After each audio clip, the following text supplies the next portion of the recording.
Good morning everyone. Welcome to the maths class.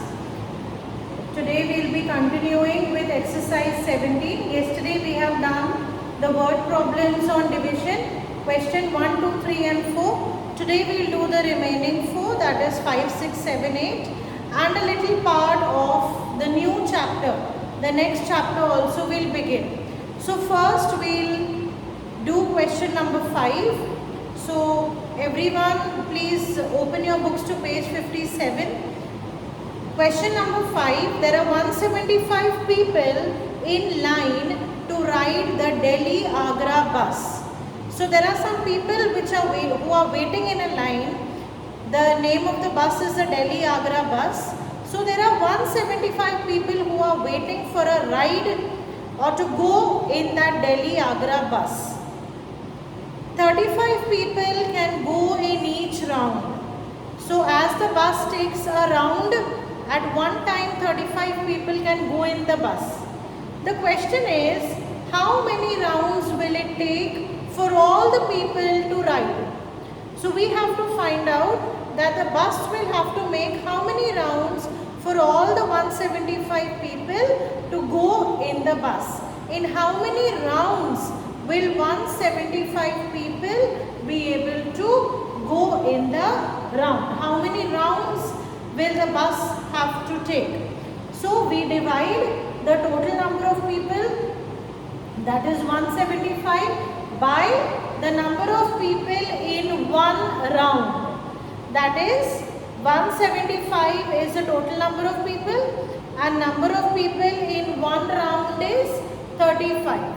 So we divide 175 by 35.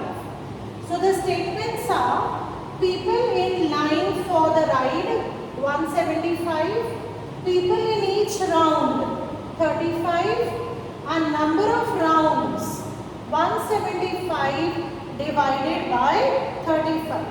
So when we divide 175 by 35, 35 fives are 175. So 35 fives are 175. The answer is 5. So the bus will take 5 rounds for all the people to ride. Next question. The product of two numbers. Now product simply means when we multiply two numbers, the answer that we obtain. The answer obtained after multiplying two numbers is called product. So the product of two numbers means when we multiply two numbers, we get 9156. If one of the numbers is 84, find the other. So one number is 84, we have to find the other number. So when we have multiplied the numbers and we have got a product, we know one number. So to find out the next number, do the opposite of multiplication. That is, divide the product by the first number. Right? So the product of two numbers, 9156. One number is 84. So the second number or the other number is equal to 9156 divided by 84. When we divide it, we get the answer 109. So the other number is 109.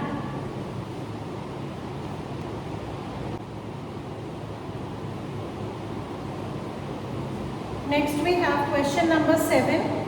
A calendar shop has 8,157 calendars. Each rack can hold 12 calendars. Now rack is a place where we store things, or we can call it shelves also. So each rack can hold means on one rack we can place or we can keep 12 calendars. And the total number of calendars in the shop is 8,157. How many racks will be needed to hold these calendars and how many calendars will remain? So we have the total number of calendars in the shop and the calendars that we can keep on each rack. we have to find out the total number of racks which are needed for storing all these calendars, and do any calendars remain, and what is their number. So we have the statements. The total calendars 8157. The calendars on each rack 12. Racks needed to hold all the calendars 8157 divided by 12. So when we divide this, we get 679 racks and we get 9 as a remainder. Now this remainder 9 is the number of calendars that will remain. After keeping all the calendars on 679 racks, there are 9 calendars that still remain. So the answer, 679 racks will be needed to hold all the calendars. However, 9 calendars will remain. After storing all the calendars on 679 racks, 9 calendars still remain. The last question of this exercise, 13,648 cherries to be put into jars. Jar is a glass jar or any container in which we store eatables.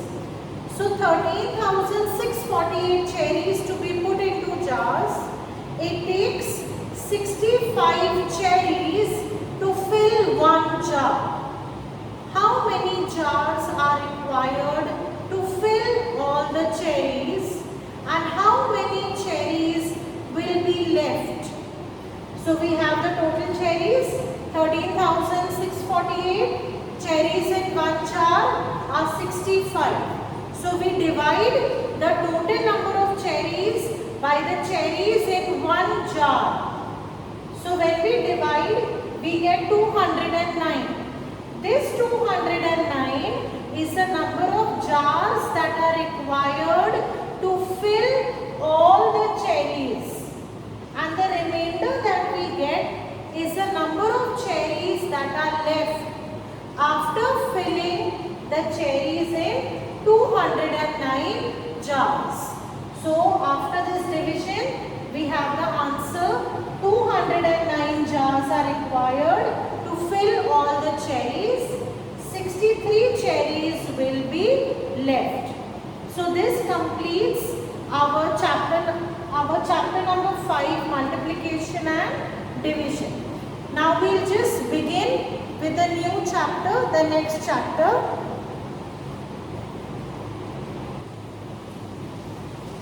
So we now move on to the next chapter, chapter number 6, factors and multiples. In today's class, we will do an introduction of this chapter. We'll understand what are factors and we'll do a few questions on how to find out the factors of a given number. So, first we come to what are factors.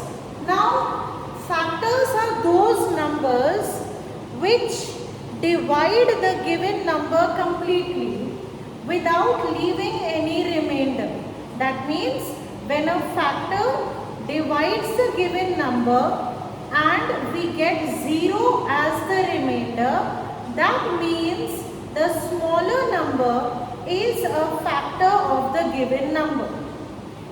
Let's understand it in an even simpler manner. Any number that can divide the given number and get remainder 0. That smaller number, that divisor, that is called as a factor of the bigger number, that is the dividend or the given number.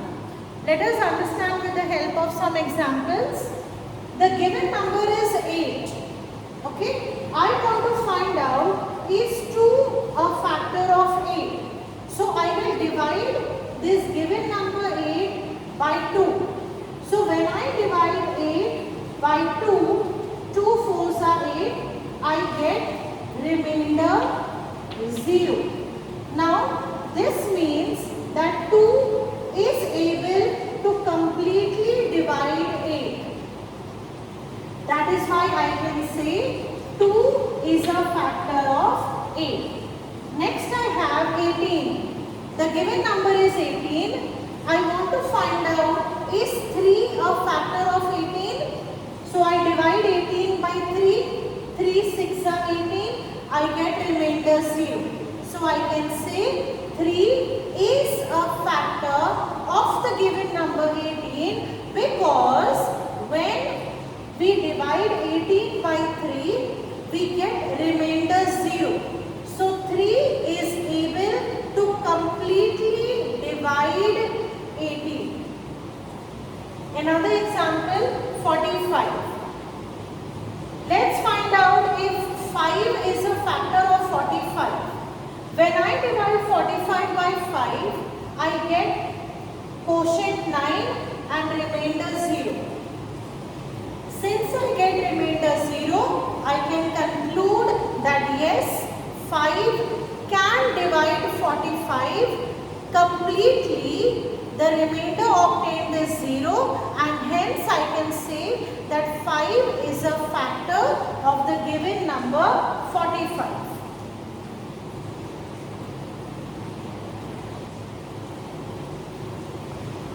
Next, we have properties of factors. Now, what are factors and the examples of factors are on page number 60. On page number 60, this first line is a definition of factors. Please underline this first line. What are factors? These are the examples of factors. I have taken a few and these are some solved examples. You have to read this page. Now we move on to properties of factors on page number 61. So we need to remember some properties of factors. The first one is that 0 is not a factor of any number. The second, 1 is the smallest factor of every number. So 1 can divide every number completely without leaving any remainder. So 1 is compulsorily the smallest factor of every number. Next, every non-zero number has a limited number of factors. Non-zero numbers means all the numbers besides 0. Other than 0, all the numbers. So every non-zero number has a limited number of factors. So every number has few factors. We cannot say factors are unlimited.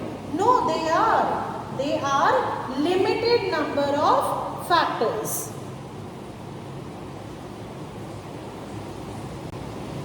Next, property number 4. Every non-zero number is the greatest factor of itself. Means suppose we have the number 8. 8 is a non-zero number. Non-zero number means a number which is not 0. So every non-zero number is the greatest factor of itself. That means 8 is the greatest factor of itself. 13 is the greatest factor of itself. There cannot be any factor of 8 which is more than 8. All the factors of 8 will be less than 8. Next, every factor of a non-zero number is either less than or equal to that number. So all the factors whatever are there, all those factors are either smaller than the given number or they are equal to that same given number. No factor of a number can be greater than or more than. A factor cannot be a bigger number than the given number. It is either less than or it is equal to that given number.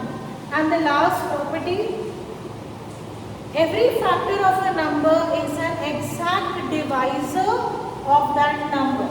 That means every factor of a number is an exact divisor. Now here 2 is a divisor, 8 is a dividend. So 2 is the exact divisor. Divisor is a number that divides. So 2 is the exact divisor of the number 8. Exact divisor means when 2 divides 8, we get the remainder 0. We do not have any other number as remainder. So this means that every factor is the exact divisor of the given number. That means when a factor is dividing a given number, we do not get a remainder. Our remainder is always 0. So for your homework, I would want you to read pages 60 and 61, that is factors and properties of factors. In my next video, I will begin with exercise 18. Now in the PDF that we will send today, you will have the word problems of exercise 17, word problems 5, 6, 7 and 8. So you complete that today, and in my next video tomorrow, we begin with exercise 18. We learn how to find out the factors of a number. Thank you.